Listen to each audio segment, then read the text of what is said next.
Mike Wilson here, the host of Stutter with Confidence, and I'm very happy today to be joined by Dr. Derek Daniels.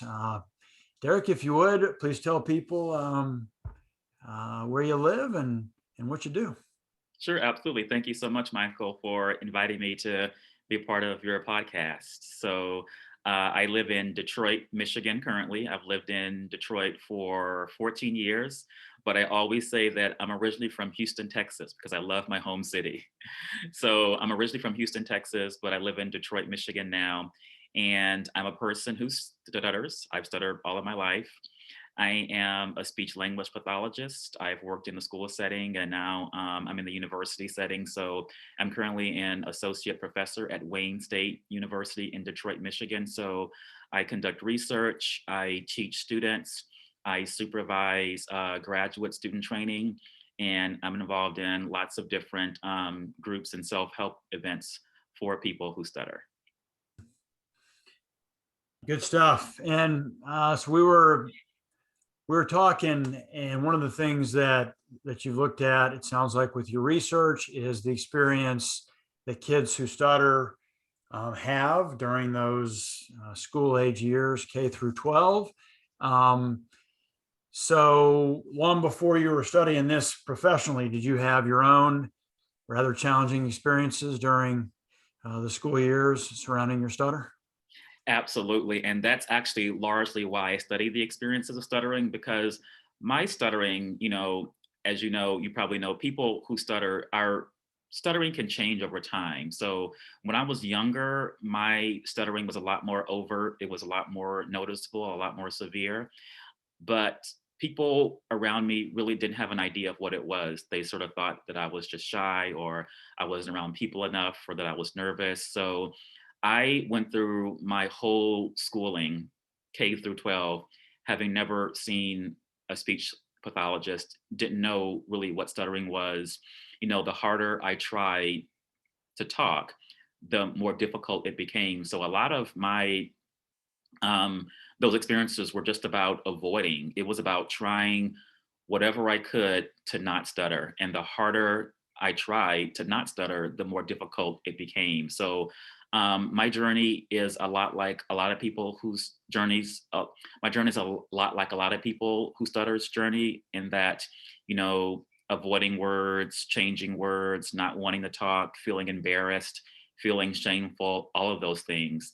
But I think one difference is that most people had therapy in their childhood at some point, but I did not. I did not have any therapy at all during my school years. And it really wasn't until I was probably a junior, maybe a senior in college, that I learned about what speech language pathology was. But it was those personal experiences in those early years that really motivated me to want to look more at the experiential side of stuttering, and also attitudes towards stuttering and people who stutter. And speaking of the experiential side of it, do you have, I don't know, one or two specific memories that were sort of the toughest moments of your childhood with regards to your stuttering? Yeah, I can think of a few. I do remember once I was in the 5th grade and we were in science class and we had to get into groups, and we did like an experiment, and we had to sort of demonstrate the experiment to the class. So I was in a group of probably maybe 3 or 4 people, and I was trying to give my portion, and I just couldn't get a word out. And I remember talking, and I remember stuttering, and I specifically remember the word "for."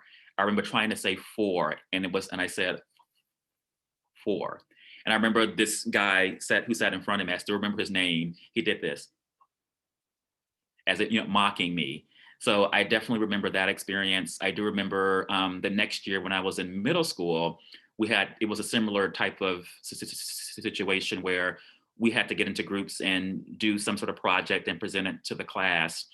And I was just shaking, trembling at not wanting to do it. And as it turns out, the bell rang and I didn't have to do it. And I was so relieved. And I had so many of those experiences, but one that I can tell you in particular is when I was in the 7th grade. This is at a different school. this was in my computer literacy class, he had us to, there were, at the end of every chapter, there were bold-faced words. So, the vocabulary words for that chapter. So each person had to read a word and read the definition. So when it came to my turn, I would always stutter and I would always have a hard time. And so my teacher would always embarrass me or just make these, noises of frustration, like those types of things. So I remember writing a letter to a few of my friends, just saying how hard that was. And the next day, one of my friends said, the next time he does that, we're going to stand up and tell him how wrong that is. And I can't tell you in my 13-year-old mind how great it felt that someone was willing to stand in the space for me if that were to happen again. And it didn't happen again. He didn't do it again. But just that feeling of safety felt so good. And so I thought, kids who stutter in schools, like, how safe do they feel? You probably as well know what it's like to sit and tremble at the thought of having to speak. And then I experienced that feeling of safety. So it was just really, really life-changing for me. So those are just a few experiences. I've had more, but those are the ones that kind of stick in my mind. Powerful, that contrast of the embarrassment and the way that you felt when the teacher was making those, sort of condescending noises when you were struggling to get words out. And then you said you shared it, you like wrote something about it to a few of your friends. Right. So that obviously involved an action on your part where you opened up about it. And so that was fantastic. I never did anything like that, like opening up to anybody around me about it. And so I didn't learn that lesson until much later, that just what I now like to call radical honesty, just sort of a proclaim it from the rooftop sort of perspective. I'm not right. And I know that that obviously at that age you were not yet to that point, but you got an early experience with the power of opening up and being honest with somebody about it. And then, some of your friends totally came to support you. And interestingly, I'm just thinking about this just out loud. I don't even know what drove me to do that. Because prior to that, I didn't even know that that was something I could do, because I didn't know anyone else who stuttered. And whenever those things happened, if I remember correctly, I think I just kept them inside. So I don't even know what prompted me to even write that letter to them. I don't know if it was maybe I felt safe with them, or I guess it's just interesting to think about. But I don't even know what triggered me to even make that step to do that. There was no specific like goal in mind. You just Mhm. sort of had the urge, had the urge to write it down, and you did it. Right. And did that kind of inform? I mean, did that make? Did you feel a little bit empowered? I'm sure not 100%, but at least partially going into late middle school and high school, because you had that experience of knowing that the people, you know, maybe would support you if you put it out there a little bit. Yeah, I don't know. I think in that particular moment, I felt very empowered because I felt safe with them. And I knew that if that happened, they would do that. But I think it probably just felt specific to that circle of friends. Because I know that I had other friends who, they would tease me, and they didn't do it out of being mean spirited. I think they just didn't know. But I don't know if I ever thought to really do that again.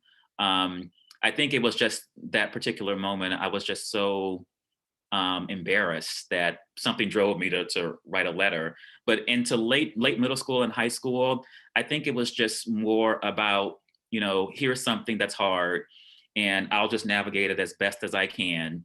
I don't know what the outcome will be, but it was just really just trying to, navigate it the best as I can. But I don't think I really thought more about trying to open up and talk really about what the inner experience was like, because I really think I didn't really have, um, I don't know what the word is, but I guess I didn't really know that this was something that I really should talk about, if that makes sense. I just thought something's happening to me. I don't know why.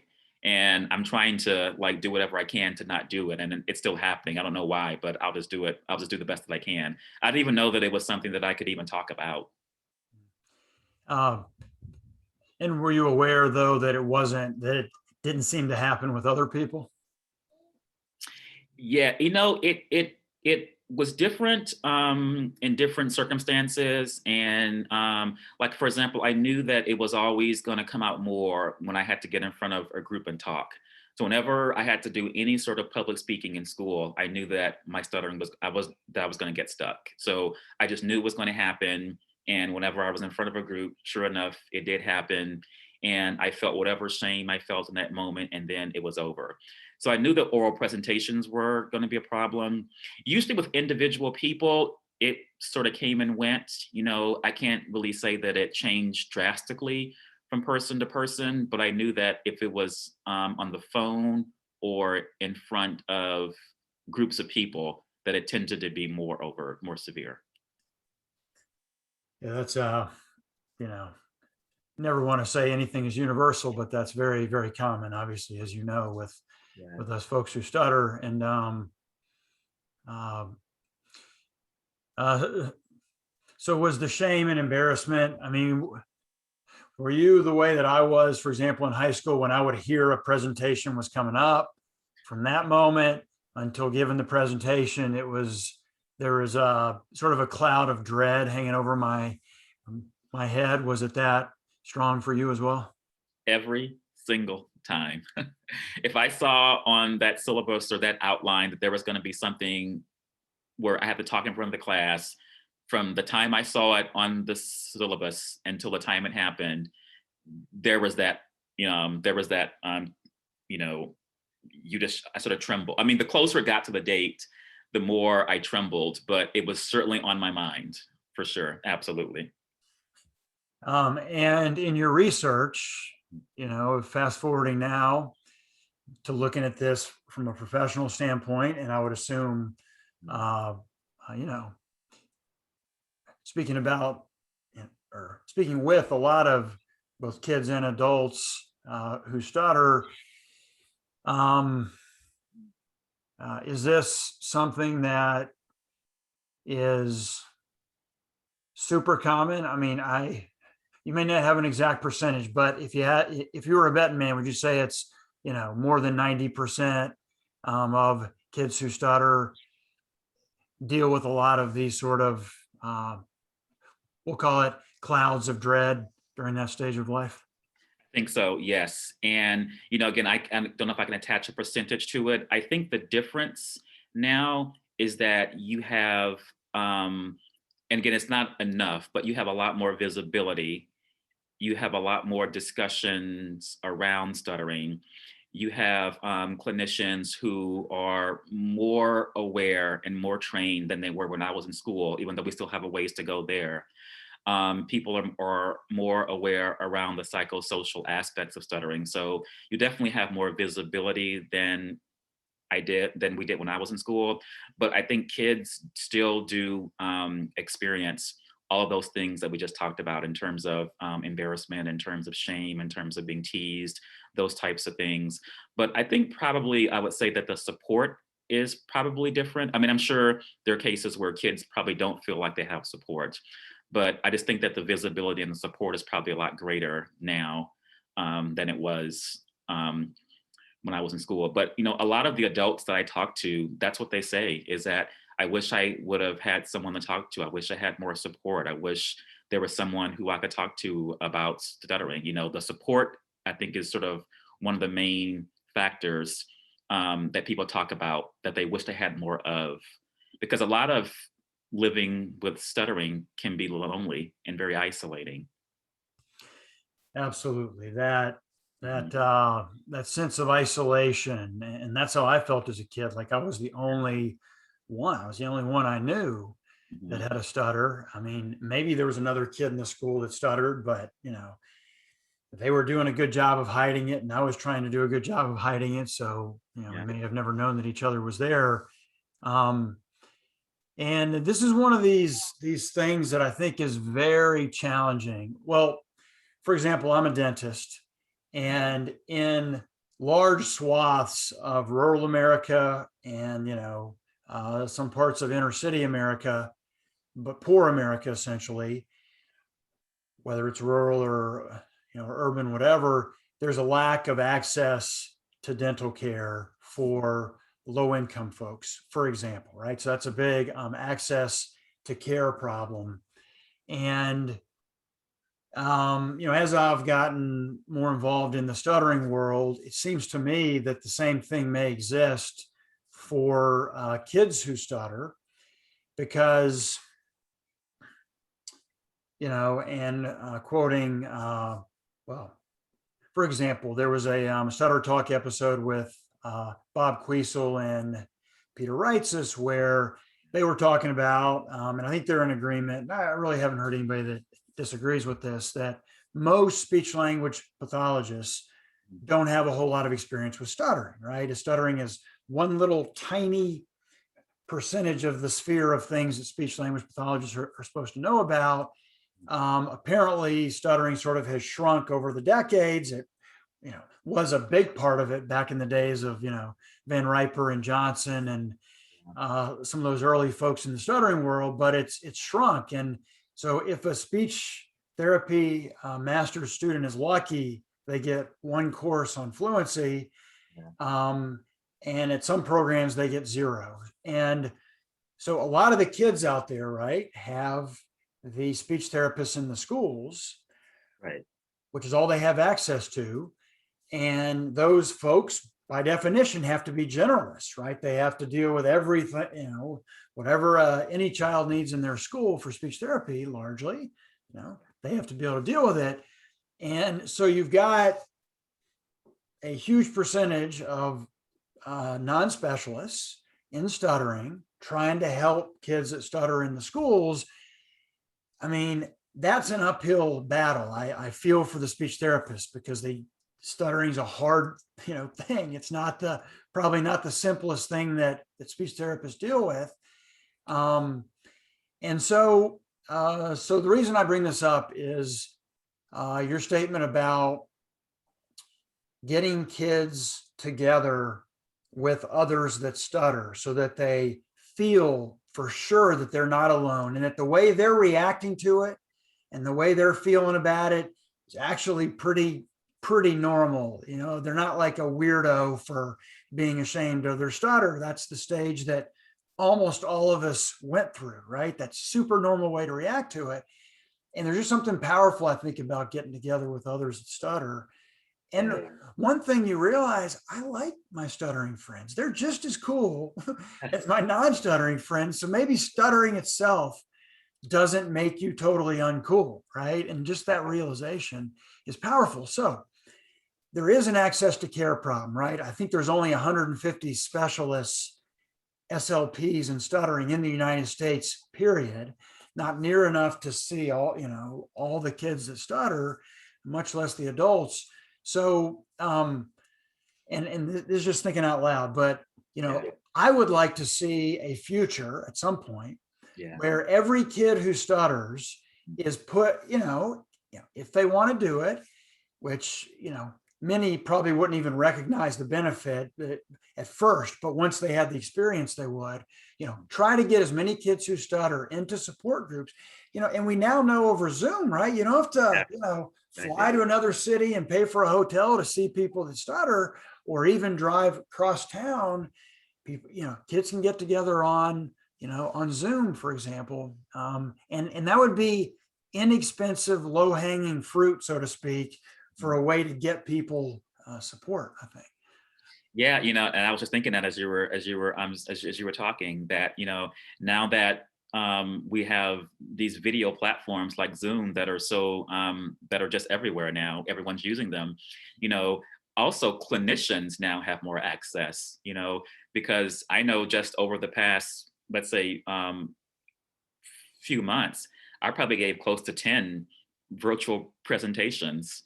through Zoom. So I think clinicians now have more access to professional development now that we have virtual professional development. And hopefully that in turn will have an impact on the kids that they see. So I think it's good for the clinicians, but it's also, as you said, great for the kids too. There's so many different ways to play. I mean, I'm thinking about, I grew up in the 80s. I'm a child of the 80s. And we didn't have this when I was in school, right? I mean, now just at the click of your phone, you can be plugged in somewhere. So I think, we have so many platforms and so many ways to get plugged into a community that's different than when I was going through school. So hopefully that can work to our advantage. I think there are probably a lot of clinicians out there who are doing good work with people who stutter. So certainly, those clinicians exist. I mean, you have specialists, and then you have people who are not specialists, meaning they don't necessarily have the board certification, but they still are probably doing good work with kids who stutter. But as you said, we still have ways to go in terms of, educating as many clinicians as we can on how to do good therapy with people who stutter. But yeah, I think the virtual platforms are going to be good for the kids and for the clinicians. Mm. I agree. And are you in that school of thought that when you're talking about good therapy with people who stutter, that well, I was growing up in the 80s also. I'm 44 now. So the 80s were my prime time growing Yes. up years. Yeah. And when I was getting therapy in the 80s and into the 90s and really later, it was largely focused on the above the iceberg side of things, right? Like, how do we teach you to not stutter, to control your speech? Are you in the school of thought? I think I know the answer, but I'll confirm it, in that you believe that good therapy focuses maybe not exclusively, but at least largely on what lies below the surface of the iceberg: the shame, the embarrassment, the avoidance, the feelings of inferiority, all that kind of stuff. Absolutely. That's always a part of my therapy. I think good therapy is always meeting the individual needs of the person in front of you, and it's improving their quality of life. And that includes that entire iceberg. And sometimes, in a lot of cases, what's beneath that waterline, what's beneath, everything below, is what needs to be worked on. There are many different outcomes that a person can have. Sometimes it could be just getting the person to understand that there's nothing wrong with the fact that they stutter, and they can be the best person who stutters that they can be. They can stutter confidently, and then that's their therapy. For some people, it could be reducing avoidance, it could be reducing shame. Certainly for many people, they want to improve. For them, stuttering may be a struggle, a physical struggle, and they want to not feel so stuck. So all of those, what we call techniques, that we teach, certainly can help with that. But that's certainly not what I focus on exclusively. I want to know that the person in front of me can be as confident, can be the best communicator that they can be, whether they stutter or not. And more times than not, a person can stutter and stutter confidently and stutter beautifully. And that's definitely a good therapeutic outcome. Yeah, I mean, that makes total sense. And I think it's one analogy I like for this is it's like an athlete. Mm-hmm. So long as well, the greatest technique in world history for controlling a stutter, whatever that may be, the ones that I were taught were never very effective, easy onset, for example. But even in theory, the greatest physical technique ever for controlling stuttering, whatever that may be, is probably going to have a hard time being effective so long as the person is terrified of stuttering. Yeah. So long as it reminds me a lot of an athlete. Yeah. no athlete can ever reach their physical potential on the field or on the court Yeah. so long as they're playing scared, Yeah. right? You just can't do it. Um, and ostensibly sports is physical, right? You throw the ball, you hit the ball, you shoot the ball, you kick the ball, whatever. But anybody who's ever played much knows that your mind can get in the way big Yeah. time, Yeah. right, of the physical performance.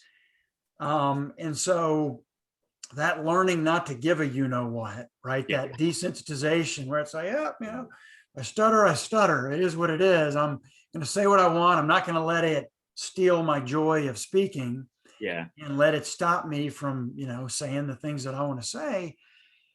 That, and I like that analogy that if you melt the below the surface portion of the iceberg, Yes. let's say this were a real iceberg in the ocean, right? If you got Yeah. rid of what's below the surface, Right. what's above the surface is going to get a lot more wobbly and a lot more susceptible to Yeah. a great technique, that sort of Yeah. thing.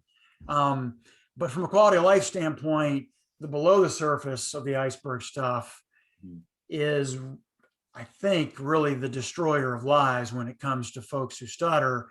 And no matter, obviously the severity, I'm not saying it has no impact, but, but I know some people that are very severe that are happy and that are pursuing their dreams and living their life. I know some other folks that are very mild that stuttering's just ruling their whole life with an iron fist. And even when I'm working with people, even if we're talking about modifications or techniques, even that phrase, control the stutter, can be a little bit tricky, because what does it mean to control the stutter? It sounds like there's sort of a back and forth tug of war that's taking place.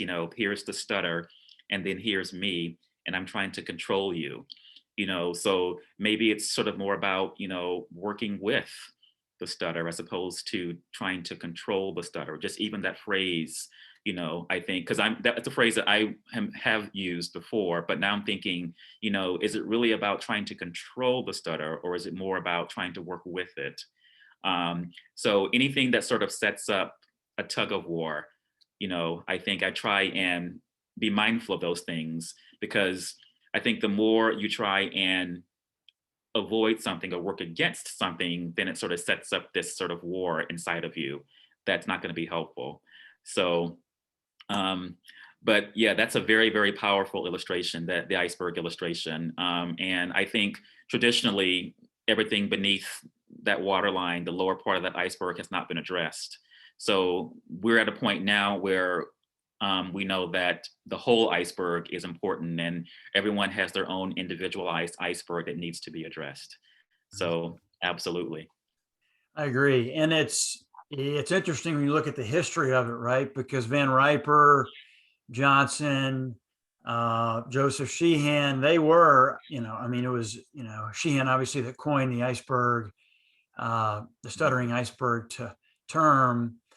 And so they did know about that. And those were all people that stutter, who very much understood the shame and embarrassment side of it. And they grew up in times when the world was, certainly less intolerant towards people that were different. And a time when, teachers and adults weren't doing anything about the kids bullying the heck out of each other. That was just like, kids will be kids, toughen them up, sort of thing. Yeah. But then seems like it was sort of forgotten then. And from what I understand from reading Oliver Bloodstein's book, there was a craze amongst the speech therapy profession in the, I guess, 60s, 70s into the 80s that was like, oh, we're going to be able to just fix the fluency, and then you don't have to worry about what's below the surface. Just, chop off the top of the iceberg and everything else will just melt away, no problem. Yeah. And and I think you and I, well, you weren't going to speech therapy as a child. I was, and that's the kind of therapy I got. But it is great to see it going back, to that awareness of the below the iceberg, and now we've obviously, there's more information now as far as the genetics of stuttering, although that's not fully figured out yet. But so I'm hoping that, well, my read of the history of speech therapy when it comes to stuttering is that it got significantly worse in the 70s, 80s. You know, for about 30, 40 years, it got way worse than what it was under Joe Sheehan and Van Riper, but now it's coming back, or it has come back. And I'm hoping that that will never go backwards in such a strong way as what happened before, and hopefully never again will people choose to ignore or ignore all that stuff below the surface of the water. Yeah. I think the 60s, 70s, and 80s, I think there was just largely a focus on fluency shaping my strategy. So there was just a large focus on that in treatment and also in research. And then as we evolved into the 90s and now, we started to look more at multifactorial frameworks, and we started to prioritize different things. So now our priority is on the whole person, and our priority is on a person's quality of life, where, then that probably wasn't necessarily the main priority that people were looking at in their research and in their therapy. Mhm. But I'm just so happy that we have evolved into these multifactorial frameworks for looking at the experience of stuttering. Because we know this because we're people who stutter, but many times when people walk into my therapy room, or not my therapy room per se, but when I supervise students as I work with people who stutter, even people who stutter aren't necessarily aware of what their options are in therapy. They think, I stutter, so I need to be fixed. And that's in large part due to conditioning from other people. So sometimes even the person who's in our therapy, they don't even know what their options are. So when we finally let them know, it's okay that you stutter, and there are other people out there who also stutter and live successful lives. It's like, oh, really? I didn't know any of that. I was talking to a 20-year-old just the other day. We were going through just what happens when you talk and how talking happens. And he was just so fascinated just by that alone. He just lit up, and I remember telling him, I'm going to forget, I think I said something like, there's nothing wrong with you because you stutter. And just the look on his face was like, thank you. Thank you for telling me that.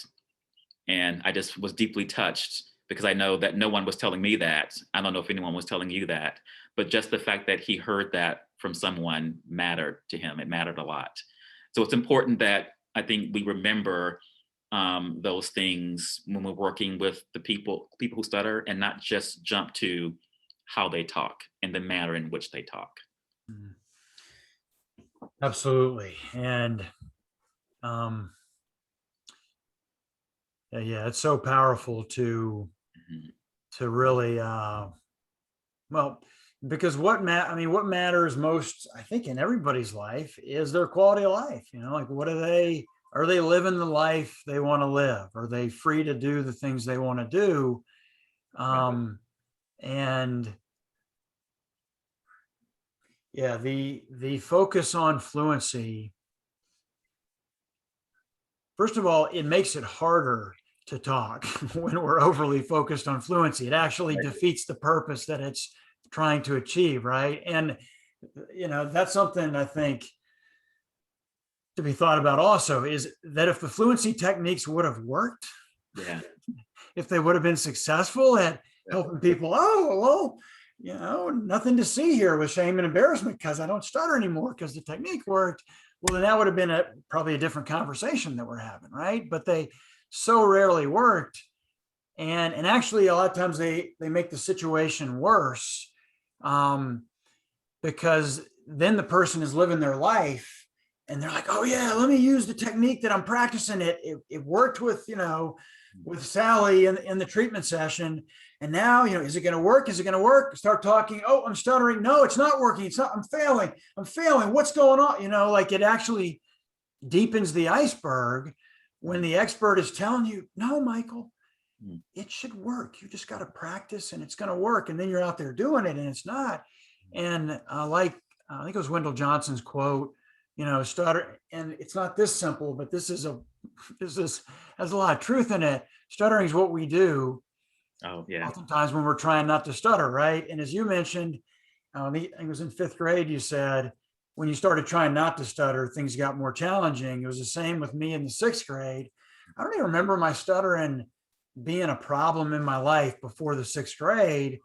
I mean, everybody that I know, my parents and aunts and uncles say I did have a stutter in those younger years, but I don't remember caring about it or it stopping me from doing anything. But as soon as I got made fun of for the first time in the sixth grade and started like, oh, there's something different about me, and started trying not to stutter, suddenly the wheels came off. Within a year, I could barely get a word out. And so it's actually can be very counterproductive to focus on, oh, how am I doing? Well, let me evaluate that based on how much of a non-stutterer I am, right? Or a non-person that stutters.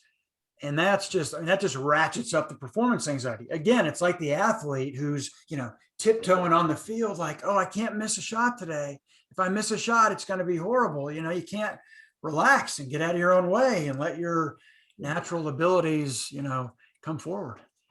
And I think one big problem is that as people who stutter, we don't always have reference groups or peer groups. That makes sense. So I think, the world is, there's such beauty in the world in terms of diversity of people and differences, right? And why can't we add stuttering to that? I mean, stuttering is a difference. And, I know some people who stutter and they stutter so beautifully. Why can't we just put stuttering in that category of diversity of difference? The world to me is like a salad bowl.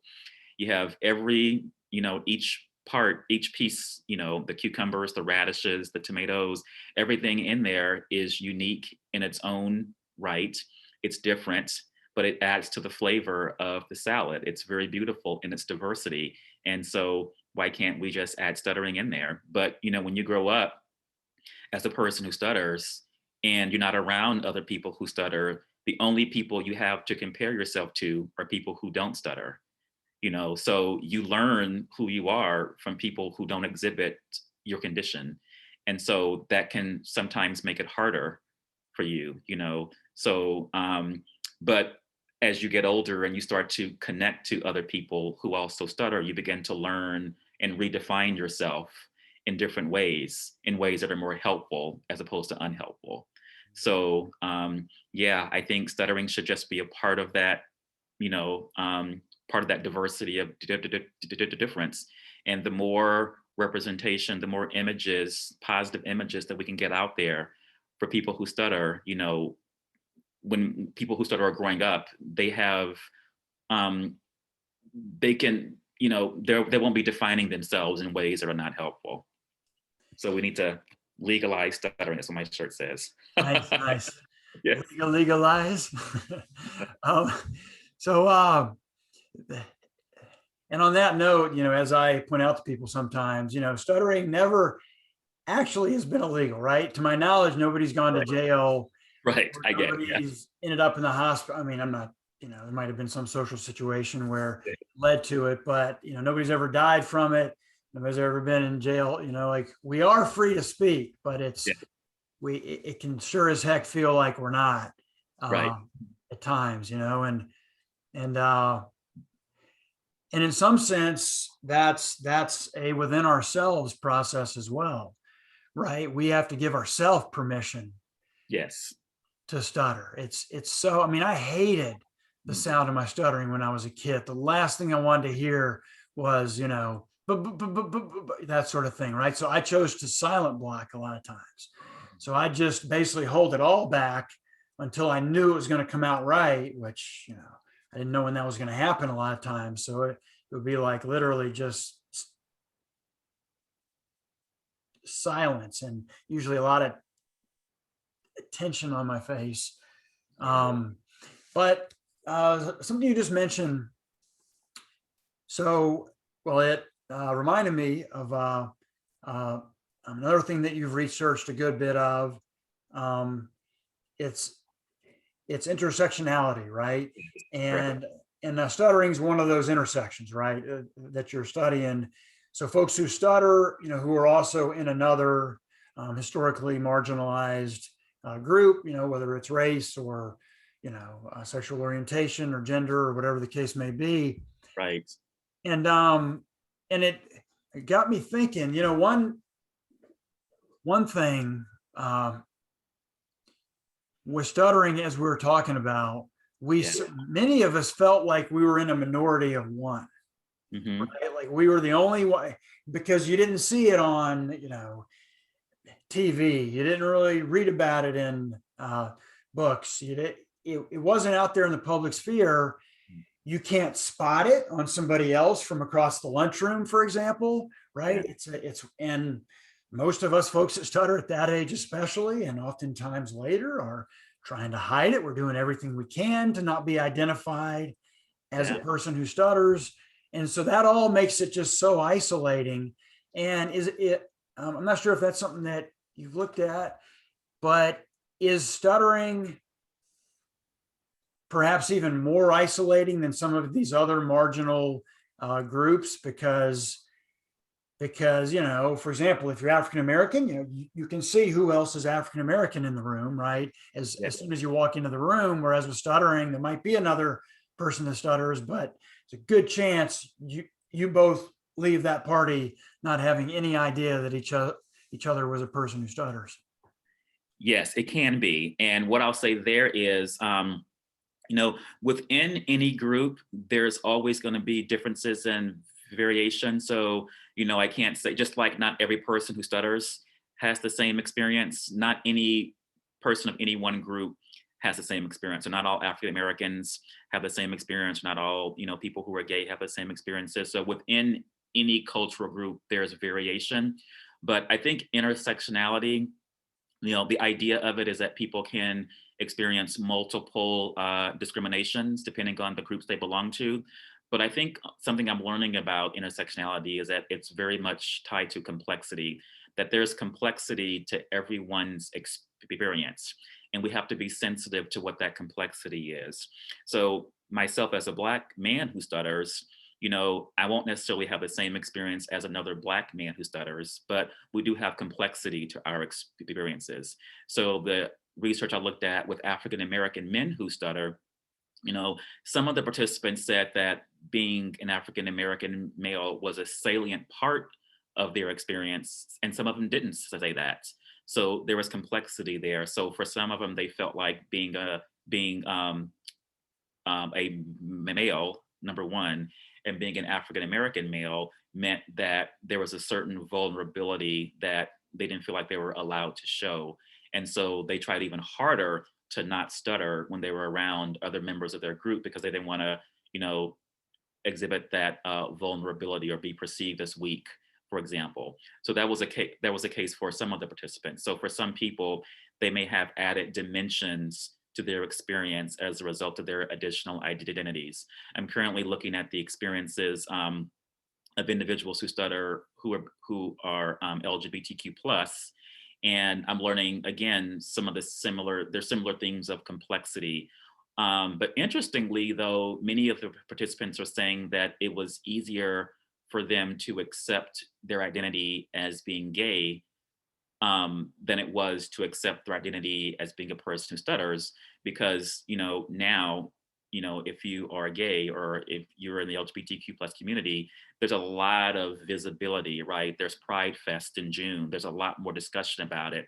So it was a lot easier to come out, whereas with stuttering, that visibility wasn't necessarily as prominent. So it took longer for them to reach that acceptance. But I think if you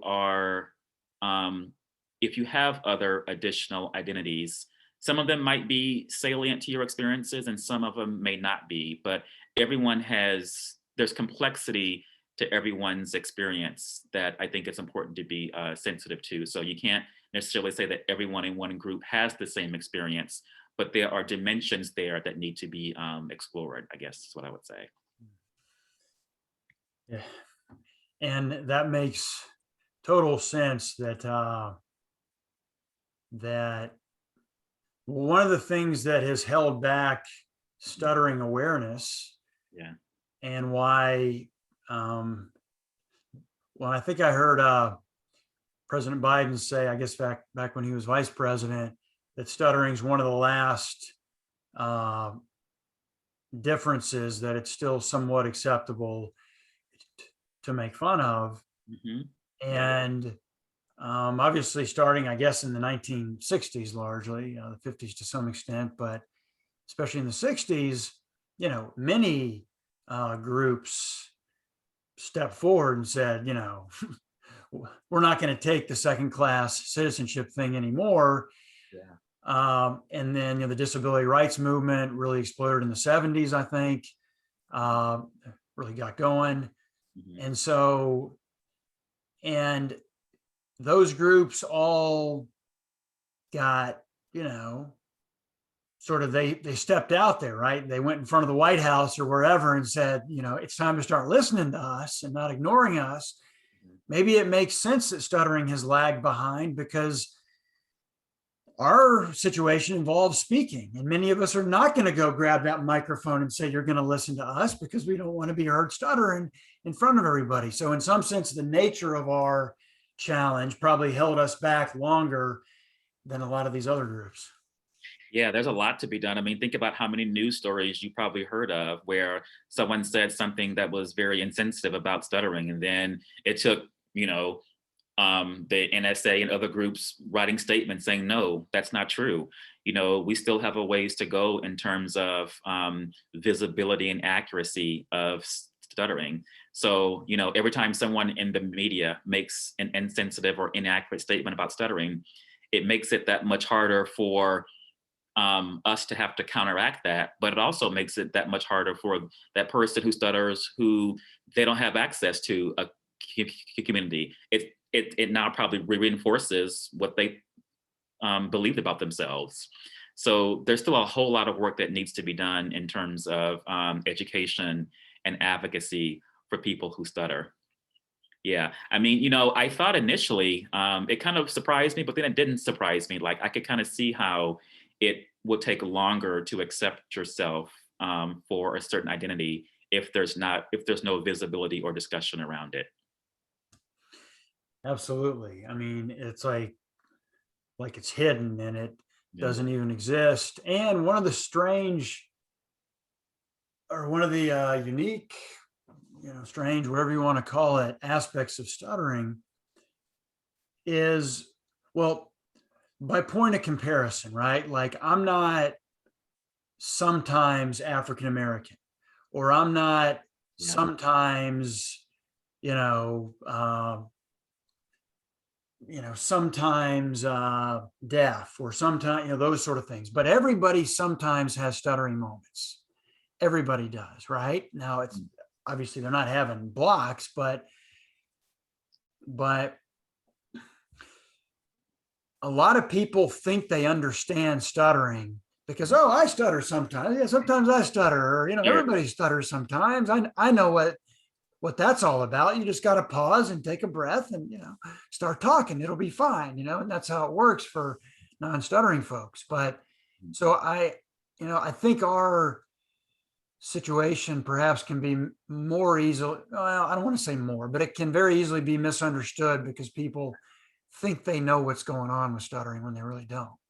Yeah, you have all kinds of people who think they know what's going on and they think they know how to help you, you know. Right. Yeah. We've all heard, Unsolicited advice. we've all heard lots of different advice. I remember one time I was delivering a pizza when I was 19, and I told the lady what it cost, and I stuttered, and she said, "Hey, you want a little help with your stutter?" And I was like, "Well, I'll listen. That's fine. You can share your thought."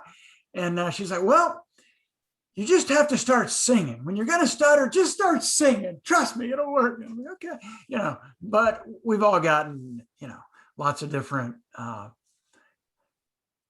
examples, or lots of different examples of advice. And obviously people are trying to be helpful. They really are.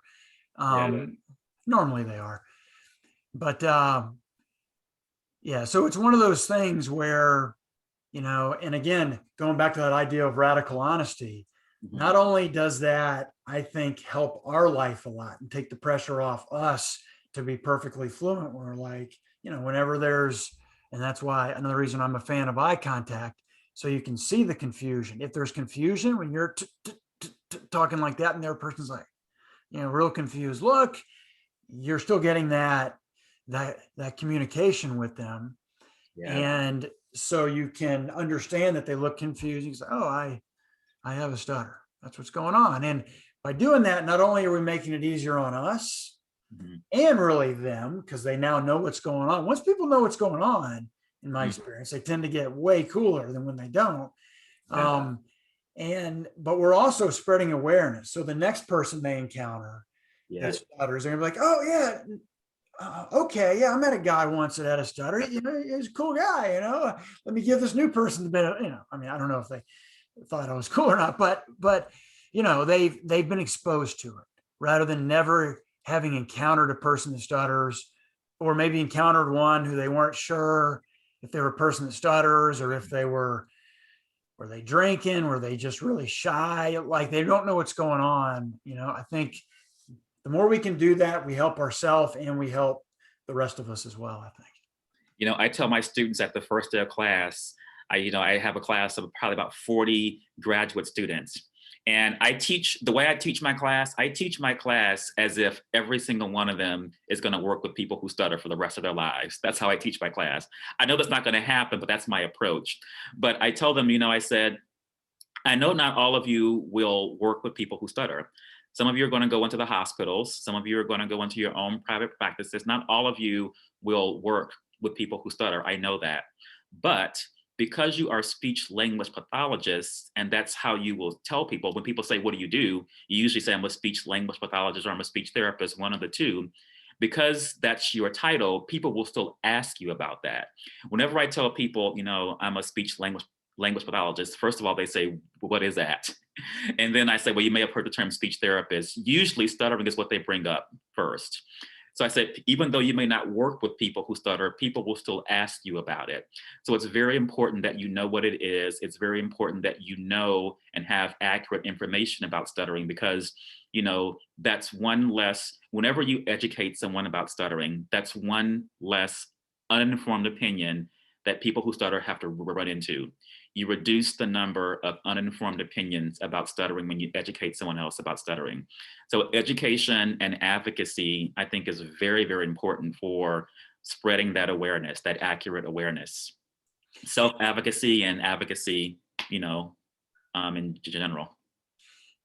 That's awesome. And what's your sort of, I don't know, 2 or 3 line explanation of stuttering, say at a cocktail party, when they find out you're a speech therapist and they ask about stuttering, like, what's the concise, for any speech therapists that are watching this, what's the concise sort of most bang for the buck education that you can give people that you meet? Oh, it's different every time.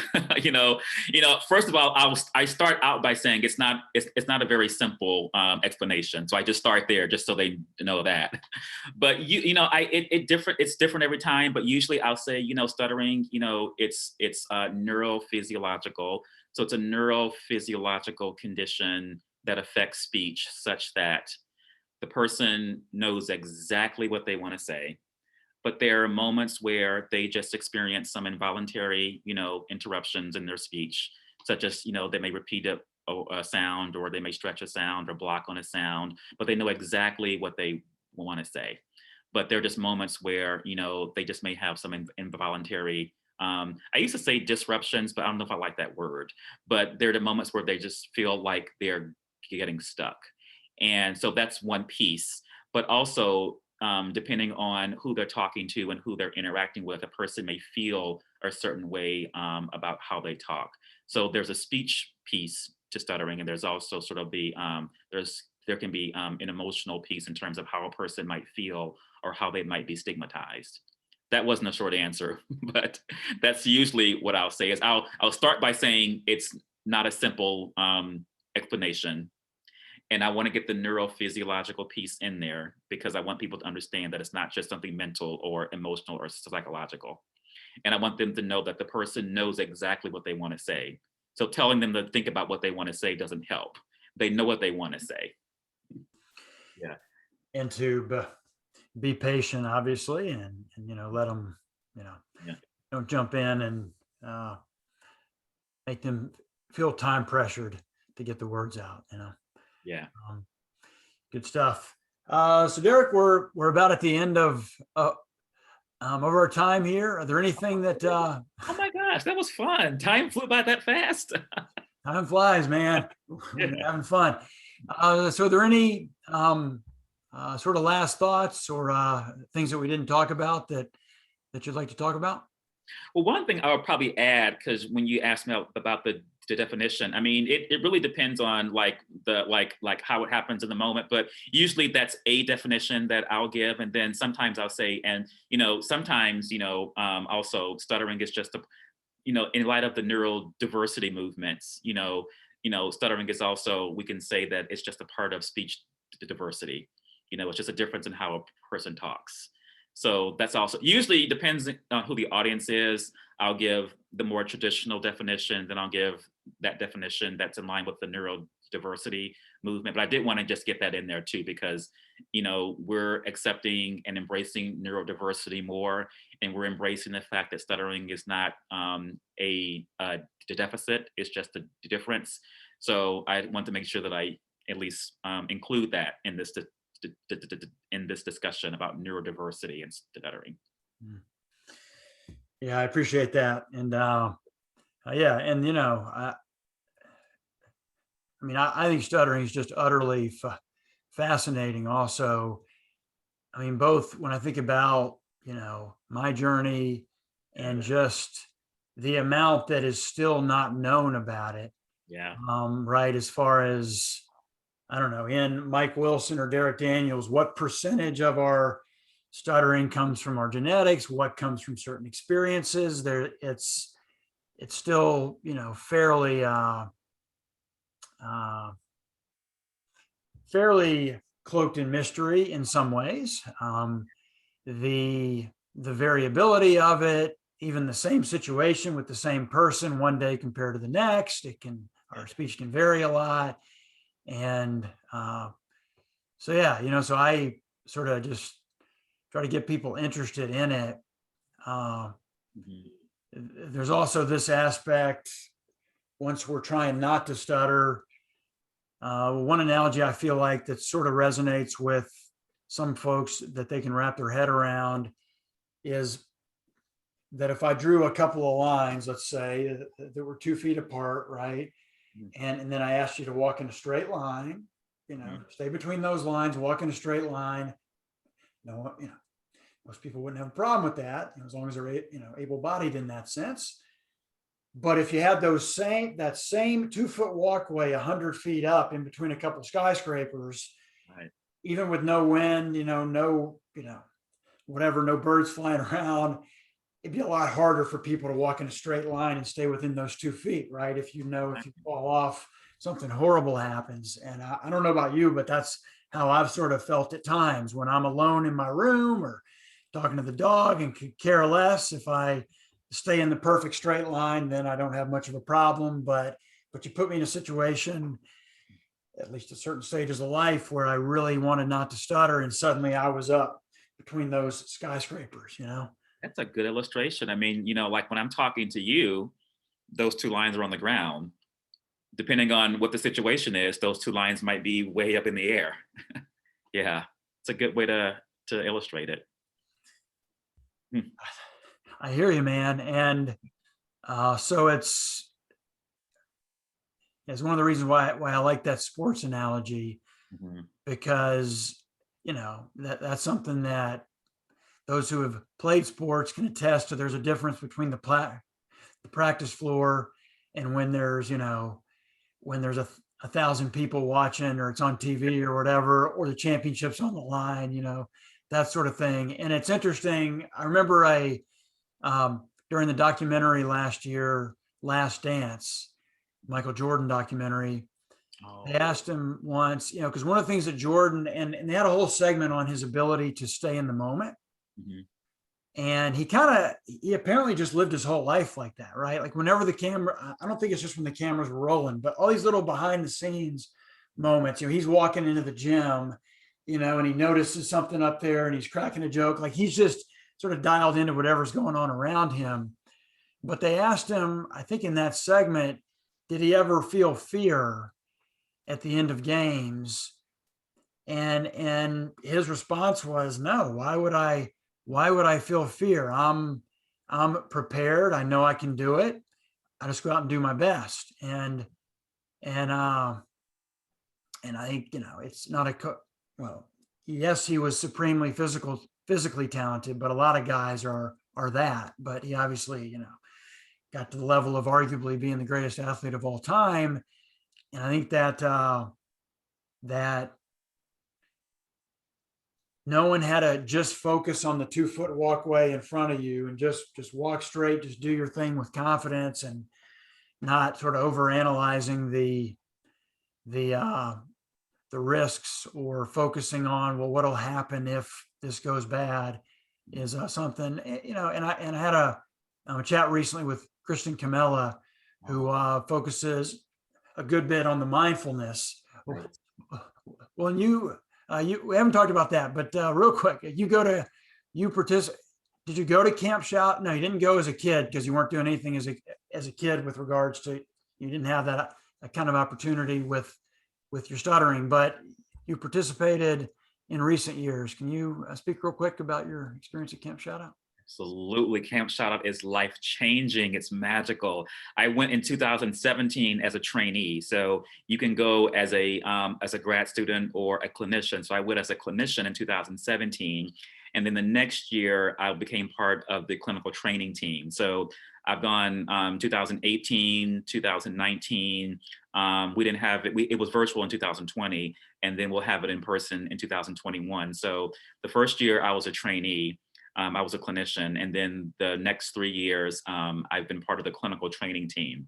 So it's just magical. I mean, what happens there is just, I just love it. Those kids coming together and just being themselves is just something that it's just beautiful to see. So yeah, it's Fantastic. awesome. And that's a beautiful thing to get, like we said, to get people to stutter together, especially kids. You're getting them at that age when the iceberg historically is forming sort of deep and dark, and you're helping to disrupt that formation. And you would wonder, I would imagine it's probably the case that those scars, those childhood scars of being a kid who stutters, I would imagine on average, they have to form in a less pronounced way when you're having that kind of experience as a kid going to a camp with a bunch of other kids who stutter. And Kristen was saying, it's about just getting the kids, have fun, get out of their comfort zone, learn that they are, effective, powerful communicators, and that life is good and then it's okay. And then they go back vastly empowered on what they went to the camp originally. Absolutely. Yeah. And even the adults who go there after camp's over, we're empowered and we're energized. That's what Camp Shout Out does. It's awesome. Yeah. Well, Derek, it was fantastic talking to you, man. And I know that your perspective and your things that you've shared are going to resonate with people, and in order to be out there for, one of the reasons I love the idea of this podcast is, who knows, maybe a kid will be watching this on YouTube. Absolutely. After it's released, or maybe 30 years later, but they, through these sort of, all this stuff, and it's really exploded during the pandemic in a positive way, right? More podcasts on stuttering, more, virtual get-togethers, more people flooding into the, say, Facebook groups. I think from a support standpoint, the pandemic, right, I think has been the greatest thing in the history of stuttering. And I don't think it'll go away. Yeah, and that's what I really appreciate about what you're doing with this podcast is these are very important conversations that you're having with individuals, and they're going to live on for other people to benefit from. Mm. So thank you for that. I appreciate you saying that, man. Take care, Derek. Okay, thank you. Bye.